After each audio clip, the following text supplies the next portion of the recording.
The valley was dying in gold and blood when the radio crackled with static, then silence. Command had gone dark 3 minutes ago. Captain Ray Kalvenbach pressed her thumb against the stick, feeling the Thunderbolt II shudder beneath her like something alive and angry. The Warthog wasn't pretty, never had been. 30,000 pounds of titanium bathtub wrapped around a cannon that could tear through tank armor like tissue paper. She'd flown 62 combat sorties in this exact aircraft. The nose art read Gravedigger in faded white letters. Someone at Bagram had painted it as a joke after her first deployment. The joke had stuck. Below her, the valley twisted like a scar through the Afghan highlands. Shadows pooled in the ravines where the sun couldn't reach. Somewhere down there, a Marine reconnaissance team was pinned down, taking fire from positions command had sworn were abandoned. The coordinates burned in her mind. Grid November 742. She'd memorized them before the comms went dead, before the static turned to nothing, before she realized she was alone up here with a fuel gauge that said 40 minutes and a situation that required twice that. The Joint Terminal Attack Controller's last transmission had been cut short. Viper 2-1, be advised, we have. Then nothing, not even the hiss of an open channel. Just the vast, indifferent silence of 18,000 feet in a darkening sky that didn't care whether she made the right call or the wrong one. Ray banked left, bringing the A-10 around in a wide arc. Her hands moved automatically, checking systems, confirming weapons status. 730 rounds of 30mm ammunition. 2 AGM-65 Mavericks hanging from the wings.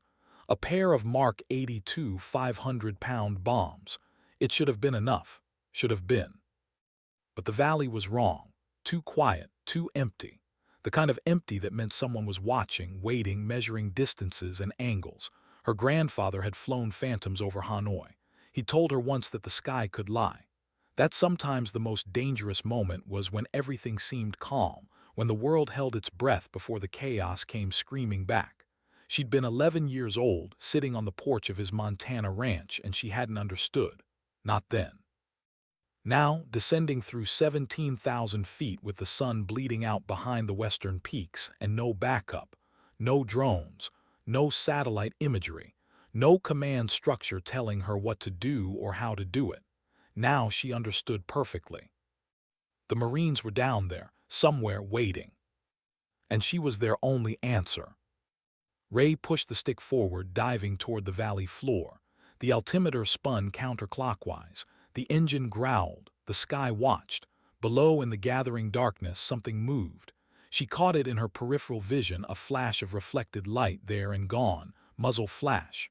She marked the position mentally, adding it to the map forming in her head. 3 clicks north of the grid coordinates. Maybe 4. The valley was deceiving from this angle, the terrain compressing distances, making everything seem closer than it actually was. Her right hand moved to the radio. She keyed the mic. Phantom 6, Viper 2-1, how copy? Static answered. She tried again, switching frequencies, cycling through the tactical bands. Nothing. The Marines had their survival radios, but those were short-range, line of sight. She'd need to get lower, much lower, probably into the effective range of whatever anti-aircraft capabilities were down there. The A-10 could take damage. It was built for it, designed to fly home with half a wing missing and hydraulics shot to hell. But that didn't mean she was eager to test the theory. She came in low over the ridgeline, maybe 500 feet above the deck, the Warthog's twin engines screaming in the thin mountain air. The valley opened up beneath her like a throat. Rocky outcroppings jutted from the slopes, casting long shadows. Dry riverbeds snaked through the bottom. She saw the village, or what was left of it, clustered around a bend in the wadi. Mud brick compounds, walls crumbling, roofs caved in. Empty. Supposedly empty. Then the tracers came up. Green phosphorus streaks arcing through the twilight, reaching for her like fingers. The burst passed beneath the nose, maybe 50 feet low. Someone down there had a heavy machine gun, probably a DSHK. Russian-made, belt-fed 12.7mm. It could punch through the A-10's armor if they got lucky. Ray rolled right, breaking the firing solution, bringing the aircraft around in a tight turn that pushed her down into the seat. The G-forces compressed her chest. She grunted, tensing her core, forcing blood to stay in her brain. "Got you," she whispered. She marked the position, northeast corner of the village, second building from the road. The tracers had given them away. Amateur mistake. Or maybe they were desperate. Maybe they wanted her attention. She climbed back to 3,000 feet, circling, thinking. The Marines were somewhere in this valley, probably in one of the ravines on the southern slope. Standard procedure would be to find cover, establish a defensive perimeter, wait for extraction. But extraction required air support. Air support required someone to clear the LZ, someone to suppress the enemy positions, someone willing to fly into the teeth of whatever defenses were waiting down there in the shadows. She checked her fuel again. 36 minutes. The sun was half gone now, just the top edge visible above the mountains. In 20 minutes it would be full dark.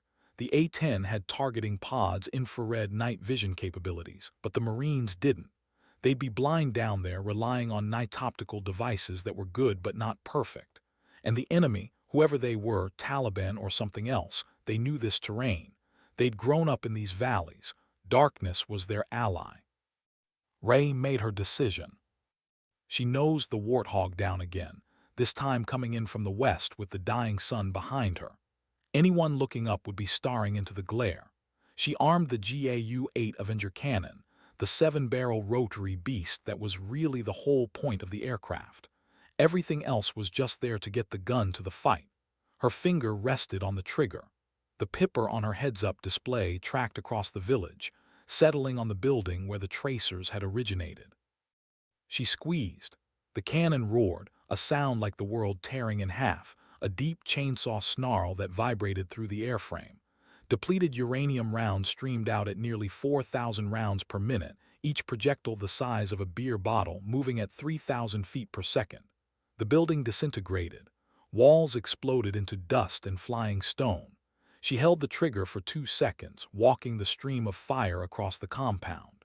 When she released, the silence felt absolute. Then the radio crackled. "Viper, 2-1, Phantom 6. The voice was rough, breathless, breaking up, but it was there. "We see your fire adjust, 200 meters, south." Relief flooded through her. They were alive. She keyed the mic. "Phantom 6, Viper 2-1, good copy, stand by." Her voice was steady, professional. Inside, her heart hammered against her ribs. She brought the aircraft around, scanning the southern slope.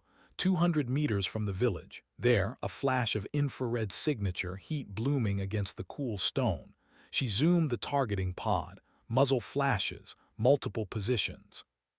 They had the Marines in a crossfire, pinning them in a narrow ravine with nowhere to go. Ray pulled up sharply, gaining altitude. She needed to think. The enemy positions were close to the Marines, maybe too close for the cannon. If she missed, if the rounds walked the wrong direction, she'd kill friendlies. The Mavericks were overkill for infantry, but accurate. She could put one into the hillside above the enemy positions, let the overpressure and shrapnel do the work. But then she'd only have one left, and she didn't know what else was waiting in this valley. The sky darkened another shade. Decision time. She armed a Maverick, locked onto the largest heat signature on the southern slope. The missile seeker head tracked smoothly, the tone solid in her helmet. She pickled it off. The AGM-65 dropped away from the wing, motor igniting, white exhaust trail cutting through the dusk. She counted. 3 seconds. 5. The hillside erupted in orange flame, rocks and debris fountaining into the air. The explosion echoed off the valley walls, rolling back on itself, a long thunder that faded slowly into silence. Phantom 6, Viper 2-1, Splash 1. Give me battle damage assessment. She circled, watching the smoke rise. The heat signatures on the southern slope had disappeared. Either they were dead or they'd gone to ground. She hoped for the former. The radio crackled again. Viper 2-1, good hit. Enemy fire ceased, but we've got. Static swallowed the rest. She swore quietly. Phantom 6, say again, you're breaking up. Multiple casualties. Need immediate. Evac. The voice faded completely. Ray checked her fuel. 31 minutes. Not enough to loiter until a rescue bird arrived. Not enough to provide continuous cover. She did the math in her head. Bagram was 40 minutes away, maybe 35 if she pushed it and got lucky with headwinds. The Marines needed her now, but if she stayed, she'd run dry and punch out somewhere over these mountains, adding herself to the list of people who needed rescuing. Bad calculus, unacceptable math. Unless she looked north toward the village. The mud brick compounds were dark now, just shapes against the hillside. But 5 clicks beyond the village, barely visible in the fading light, there was a stretch of flat ground. Old Soviet airstrip, abandoned since the 80s. She'd seen it on the briefing maps, marked as unusable, damaged, overgrown. But flat was flat, and the A-10 didn't need much runway. It had been designed to operate from highway strips and farm roads, to land on rough ground and keep flying. It was insane. Command would lose their minds, assuming Command ever came back online. But the Marines were bleeding out down there, and she was the only one who could help. Ray keyed the mic. Phantom 6, Viper 2-1, I'm going to set down at the old strip north of your position. Going to need your coordinates and casualty count. And someone who can secure a perimeter. How copy? Long silence. Then, Viper, you want to land in this valley. The disbelief was clear even through the static. That's a firm, Phantom 6. I've got medical supplies and I can call an extract once I'm on the ground, use the survival radio. But I need to know you can reach the strip and hold it long enough to get everyone loaded. Another pause. She could almost hear the Marine on the other end weighing the insanity against the alternatives. Finally, copy that, Viper. We can make it. 2 clicks from our position. We've got 4. No, 5. Wounded, 2 critical. We'll start moving now. Roger, see you on the ground. Viper 2-1 out. She turned north, descending, lining up with where the airstrip should be. The light was almost gone now, just a purple glow in the west. She flipped down her night vision, the world shifting to shades of green. The strip materialized ahead, a pale scar across the valley floor, cracked concrete and dirt, weeds growing through the gaps. It looked about as terrible as she'd imagined. Maybe worse. She toggled the landing lights, brilliant white beams cutting through the darkness. If there were hostiles watching, they'd see her coming. But there was no helping that now. The A-10 settled toward the strip, gear down, flaps extended. She felt every bump and pothole through the controls. The main wheels touched, bounced, touched again. The nose gear slammed down. She reverse thrust, the engines howling, deceleration pressing her forward against the harness. The Warthog shuddered and groaned, protesting every second of this indignity. But it held together. It always did. She rolled to a stop maybe halfway down the strip, killed the engines. The sudden silence was shocking. No roar of turbines, no wind noise, just the tick of cooling metal and the distant sound of gunfire, sporadic, fading. She popped the canopy, unstrapped, pulled her sidearm from the holster. A Beretta M9 standard issue. 15 rounds. Not much if things went bad, but better than nothing. Ray climbed out onto the wing, dropped to the ground. The concrete was cold beneath her boots. The air smelled like dust and cordite and something else, something organic and rotten that she didn't want to think about. She moved to the rear of the aircraft, opened the storage compartment. Emergency medical kit, water, flares. She pulled everything out, piled it on the ground. Then she stood there in the darkness, listening. Footsteps, multiple sets moving fast. She raised the Beretta, sighting down the barrel. Phantom 6, her voice echoed off the rocks. Over here, the response came from the south, maybe 100 meters away. She lowered the weapon, breathed. They emerged from the darkness like ghosts, 8 Marines, 4 carrying 2 more on improvised stretchers. They were ragged, covered in dust and blood. One of them, a corporal with a torn sleeve and a field dressing on his neck, approached her. "Ma'am, you actually landed." He sounded awed. "Didn't have much choice, Corporal. Let's get your people sorted."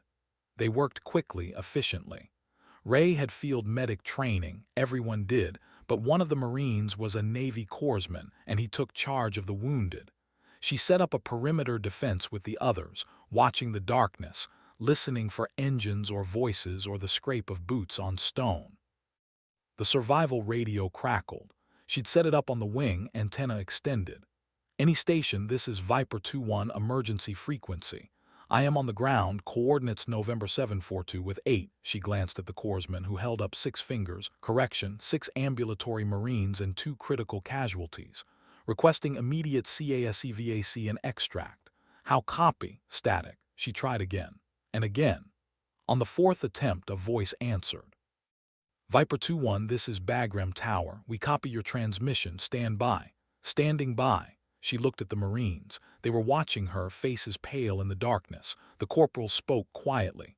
We heard about you, Gravedigger. They said you flew through a SAM envelope at Kandahar to pull out a downed Black Hawk crew. They say a lot of things, Ray replied. Most of it's exaggerated. Maybe. He didn't sound convinced. The radio crackled again. Viper 2-1, Bagram Tower, we have your position. Pedros are spinning up now, ETA 25 minutes. Can you hold 25 minutes? She looked at the wounded Marines, at the corpsmen working frantically to keep them alive. She looked at the valley around them, dark and hostile and full of unknowns. Affirm, Bagram will hold. Viper 2-1 out. She turned to the corporal. Get your people ready to move. When those birds show up, we load fast and we leave. No hesitation. Yes, ma'am. The minutes crawled past. The wounded Marines were fatting, their breathing shallow, faces gray. The corpsman did what he could, but they needed a hospital, surgery, blood transfusions. They needed more than anyone could give them out here in the dark. Then from the north, the sound of engines. Not helicopters, vehicles. Ray's head snapped around. The Marines heard it too, weapons coming up, safeties clicking off. She strained her eyes against the darkness. Headlights appeared, bouncing over rough ground. 2 vehicles, maybe 3, moving fast. Get down, she hissed. Defensive positions. Hold fire until I give the word. They scattered, taking cover behind rocks and the landing gear of the A-10. Ray crouched behind the nose wheel, Beretta in hand, heart pounding. The vehicles came closer. She could see them now through the night vision, old Toyota trucks, the kind that were everywhere in Afghanistan. Gun trucks, probably. Technical vehicles with heavy weapons mounted in the beds. They stopped at the edge of the airstrip, engines idling. Doors opened. Figures emerged. And then, impossibly, a voice called out in English. American pilot, we are here to help. Ray didn't move. It could be a trick. Taliban fighters spoke English sometimes, used it to confuse, to create hesitation. The voice called again. My name is Zahir. I am a translator. I work with your forces in Kabul. I know you need help. The corporal looked at her. What do you think? I think it's probably a trap, she said quietly. But what choice did they have? The Marines were dying. The helicopters were still 15 minutes out, and if it was a trap, they were already in it. She stood slowly, keeping the Beretta behind her back. Zahir, come forward slowly, hands where I can see them. One of the figures separated from the group, walking toward her with hands raised, middle-aged, thin, wearing a Pakal hat and a dusty jacket. He stopped 10 feet away. I heard the fighting, he said. His English was good, barely accented. I heard your aircraft land. I know your people are hurt. My village, we have medical supplies, not much but something. And we can watch the roads, tell you if more Taliban come. Ray studied his face. He looked tired, scared, sincere. Why would you help us? Because the Taliban killed my son, Zahir said quietly. Because they burned my brother's house. Because you gave me a job once and a paycheck and a chance to feed my family. Because I am tired of war, and if I can help save lives tonight, then maybe something in this valley is worth saving. Silence. Then the corporal spoke from behind her. I know him, I think. Yeah, I know him. He was at FOB Lightning, worked with the 3-5 Marines. He's legit. Ray lowered the pistol. All right, but your people stay back. We'll bring the wounded to you. And if this goes sideways... It won't, Zahir said. I promise you it won't. They carried the wounded Marines to the trucks. Zahir and his men had blankets, water, even some antibiotics and bandages. The corpsman supervised, barking instructions in broken Pashto. It wasn't much, but it was enough to keep the Marines alive a little longer. Ray stood with Zahir watching. How did you know we were here? She asked. Everyone knows the valley has eyes, and when an American warplane lands on the old Russian strip, people talk. He paused. The Taliban know too. They are gathering. They will come soon. Then we'd better be gone when they do. The sound of rotors echoed from the south. The Pedro's HH-60 Pave Hawks combat search and rescue birds, the best in the business. They came in fast and low, door guns swiveling, scanning for threats. The lead bird touched down in a storm of dust and prop wash. Pararescue men jumped out, moving immediately to the wounded. Loading took 3 minutes. The Marines, the casualties, the gear. Ray stood by the A-10, watching. The pilot of the lead Pedro, a major she didn't know, climbed out and jogged over. "Captain Kalvenbach, you're the pilot. That's me. Hell of a thing you did here. Command wants you out on one of the birds. We'll send a recovery team for your aircraft tomorrow." She looked at the Warthog, Gravedigger. It had carried her through 62 sorties. It had brought her down safely in a hostile valley with no backup and no guarantee she'd ever take off again. And she was supposed to just leave it here. "Negative," she said. "I'm flying it out." The major blinked. "Captain, it's full dark, you've been on the ground in a hot LZ, and that strip is a death trap even in daylight." "I'm aware."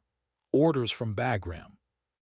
"Respectfully, sir, Bagram can court-martial me when I get back, but I'm not leaving this aircraft behind." She met his eyes. "Not happening."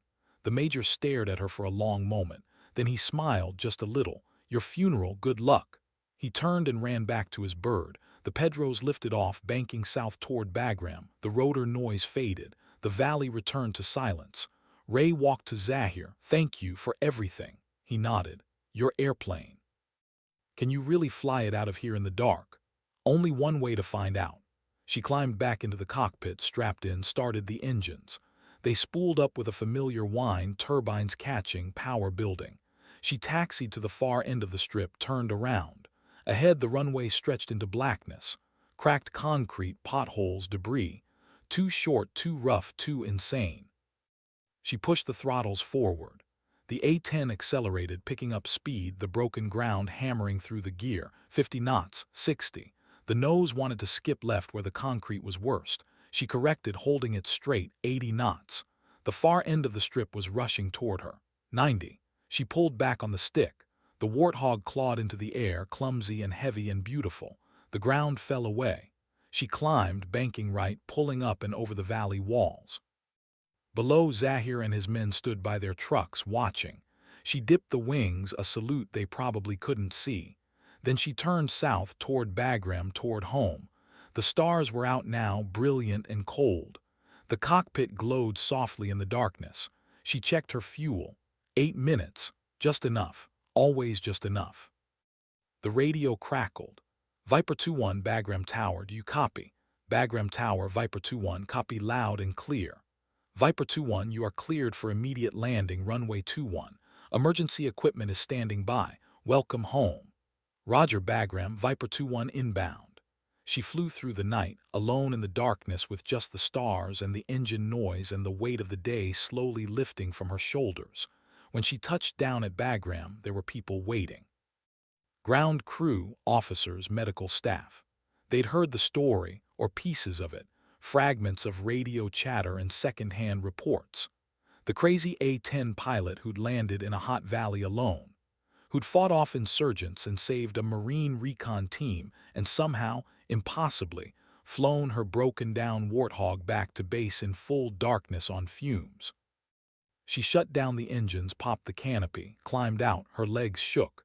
She realized she hadn't eaten in 12 hours. The base commander was there, a colonel with gray hair and hard eyes. He approached as she dropped to the tarmac. "Captain Kalvenbach, sir, we need to debrief. There are going to be questions, a lot of questions." "I understand, sir." He studied her. "The Marines you pulled out, 2 of them are going to make it because of you." The corpsman said another 30 minutes and they'd have bled out. She nodded. Didn't trust herself to speak. "That was the most reckless, dangerous, tactically unsound decision I've seen in 20 years of combat operations," the colonel said quietly. "And I'm going to recommend you for a Silver Star. Get some rest. Debriefing is at 0800. He walked away. Ray stood there in the darkness, the smell of jet fuel and dust, the sounds of the base around her, generators humming, voices calling, a distant helicopter landing. She looked back at the A-10, Gravedigger. The maintenance crew was already swarming over it, checking systems, documenting damage. She put 200 rounds through the cannon, expended a Maverick. landed on terrain that would make a test pilot weep. And the warthog had taken it all, absorbed it, brought her home. Hell of a night, someone said. She turned. The corporal from the valley stood there, cleaned up now, bandaged, looking more human. Yeah, she said, hell of a night. I wanted to say thanks for coming back, for landing, for... He trailed off. It's the job, Ray said. No, ma'am, it's more than that, and everyone's going to know it. She slept 4 hours, dreamed of tracers and darkness and the sound of wounded men breathing, woke to her alarm and dressed in a clean flight suit and walked to the debriefing. They asked questions for 3 hours. She answered them all, concise and factual, walking them through every decision point. Why she'd stayed when command went dark. Why she'd engaged without proper authorization. Why she'd landed in a hostile valley. Why she'd taken off again in conditions that violated every safety protocol in the book. She didn't apologize, didn't justify, just explained. When it was over, the colonel looked at his notes and then at her. Anything else you want to add, Captain? No, sir. All right, dismissed. She stood. At the door he called after her. Kalvenbach, sir.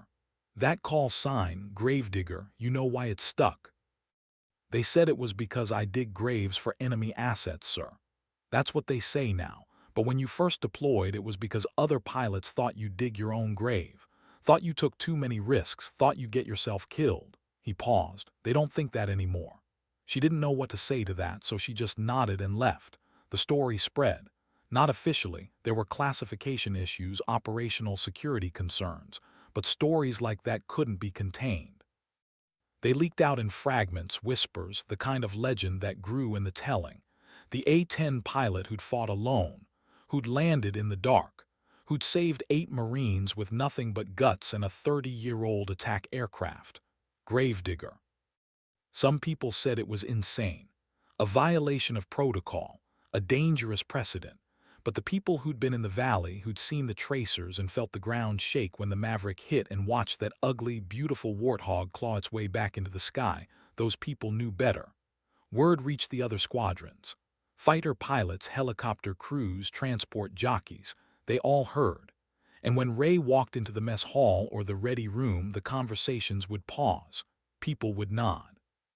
Some would come over, shake her hand, buy her a drink. Others just watched, respectful, knowing that something had shifted, that the jokes about the gravedigger digging her own grave were over, that she'd proven something out there in the darkness, not just to them, to herself. 3 weeks later, she flew another mission, a convoy escort routine, nothing special, but when she checked in on the radio, the JTAC's response was different. Viper 2-1, this is Sabre 3. Good to have you overhead. We heard about the valley. It's an honor. Just doing the job, Sabre 3. Maybe, but not everyone does it like that. Sabre 3 out. She flew the mission clean, no contact, no drama. But the whole time she felt it, the weight of expectation, the sense that people were watching, waiting to see what she'd do next. The legend was growing beyond her control. Gravedigger, the pilot who'd landed in hell and flown back out. It was too much, and not enough, because the truth was more complicated. The truth was that she'd been scared the entire time, that every decision had been made with incomplete information and adrenaline and desperation. That she'd gotten lucky, so lucky, but luck didn't make good stories, and stories were what people needed, something to believe in, someone to point to and say, that's what we could be, that's what the job looks like when it's done right. She carried it, the weight of it, the story, the legend, and she flew, mission after mission, some quiet, some loud. Each one adding to the total, the running count of sorties and hours and moments where everything could go wrong and somehow didn't. 63, 64, 65. The numbers climbed, the warthog aged. More maintenance, more repairs, more patches over patches, but it kept flying just like her. And somewhere in the middle of all that, between the missions and the debriefs and the long nights staring at the ceiling of her quarters, she realized something. The valley had changed her. Not in some obvious, dramatic way, but quietly, deeply. She'd gone in there alone and come out different, more certain, more aware of the cost, more willing to carry the weight, because someone had to, because the Marines on the ground needed to know that when they called, someone would answer. That when the night came and the radio went dead and the fuel gauge read empty, there was still a warthog overhead, still a pilot who wouldn't quit, still a chance. That was the job, not the glory or the medals or the legends, just that simple, brutal, beautiful promise. We'll come for you, no matter what. She flew it into everything she did, every mission, every landing. Every time she strapped into that cockpit and fired up the engines, the promise, and the valley became a touchstone. A moment she returned to when things got hard, when she was tired, when the missions blurred together. When the weight felt too heavy, she'd remember the darkness. The wounded Marines, Zahir standing by his truck, the roar of the cannon, the feel of the gear touching down on broken concrete, the climb back into the sky, all of it. And she'd know, whatever came next, she could handle it, because she'd already been to the worst place, already made the hardest call, already proven to herself, if no one else, that she could do this, that she was enough. That was the real story, not the legend, not the tale they told in the ready rooms and mess halls, but the private knowledge, the quiet certainty that lived in her chest like a second heartbeat. Gravedigger, the name fit now, not because she killed enemies, but because she buried fear, buried doubt, buried the voice that said it couldn't be done, that the odds were too long, that she should turn back. She put that voice in the ground and left it there in the valley, and flew home. The missions continued. The war ground on. Days became weeks, became months. The season changed. Winter settled into the mountains, snow dusting the peaks. She flew through it all, the A-10's engine noise a constant companion, the stick familiar in her hand. Routine. Until the day command called her in for a different kind of briefing. "Captain Kalvenbach, we have a situation." The operations officer, a major named Driscoll, pulled up a satellite map. "Reconnaissance indicates a high-value target in this compound, approximately 40 clicks northwest of here. Time sensitive. We're putting together a strike package." "What's my role?" "Close air support. You'll be supporting a SEAL team going in on the ground. Call sign Neptune 6. They'll have JTAC with them." She studied the map. The compound was isolated, surrounded by rough terrain. Limited egress routes, bad ground for a gunfight. Intel confidence, 80%. Which meant maybe, maybe not, but 80% was as good as it got in this business. "When do we launch?" "0500 tomorrow. Brief is at 0430, she nodded. That night she couldn't sleep. Lay in her rack, staring up at the darkness, running scenarios. What could go wrong? How she'd respond? The weight of it pressing down. She thought about the valley, about the promise. And when her alarm went off at 0400, she was ready. The brief was thorough. Maps, contingencies, rules of engagement. The SEAL team leader was there, a lieutenant commander who looked like he'd been carved from granite. He gave her a nod. "Heard about you, the valley." "Ancient history," she said. "Not to us. Means we know you'll be there if things go sideways." "That's the plan." They launched at 0500. 2 warthogs, her and her wingman, a captain named Tors. They flew in low, following the terrain, using the mountains for cover. The sun rose behind them, light spilling across the ridges. Below, the SEALs were moving into position, silent and invisible. The compound appeared on her targeting display. 3 buildings, walled courtyard, single road leading in. She circled at 10,000 feet, watching. The SEALs breached the outer wall. Gunfire erupted immediately. Viper 2-1, Neptune 6, contact. Multiple armed personnel engaging. Request immediate suppression, north building. Ray rolled in, diving toward the target. The cannon spooled up. She squeezed the trigger. The world shook. The north building exploded in a cloud of dust and debris. "Good effect, Viper 2-1. Neptune 6 is moving." She pulled up, banking hard, coming around for another pass. Tors took his run, rockets streaking down. The compound was disintegrating, walls crumbling, fires burning. But then her headset crackled with a sound she'd hoped never to hear again. "Viper 2-1, Neptune 6, we have wounded. I say again, we have wounded. 1 critical." Everything narrowed. The world compressed to that single moment, the promise, no matter what. "Neptune 6, Viper 2-1, copy, where do you need me?" And just like that, she was back in the valley, different place, different night, same choice. The sky watched, the warthog roared, and below, in the smoke and chaos, people were counting on her, just like always. She dropped into the fight like a hammer, fury and precision. The cannon sang its brutal song. The compound became a graveyard. And when the SEALs called for extract, when the helicopters came screaming in, she was overhead, circling, watching, keeping the promise. They all made it out. The wounded SEAL survived. The mission was declared a success. In the debrief, the SEAL lieutenant commander shook her hand. "Thanks for that, for being there." "It's what we do," Ray said. "No," he replied. "It's what you do. There's a difference." Later, flying back to Bagram with Tors on her wing, she thought about that, the difference. Maybe he was right, maybe it wasn't just the job, maybe it was something more personal. A choice she'd made in that valley, a line she'd crossed that couldn't be uncrossed, to be the person who showed up, who stayed, who kept the promise even when it cost everything. Maybe that was what Gravedigger really meant. Not the kills, not the legend, but the willingness to pay the price, whatever it was, to bring people home. She looked out at the sky, the endless blue, the mountains below. Somewhere down there, in valleys and compounds and forgotten places, people were fighting. People were dying.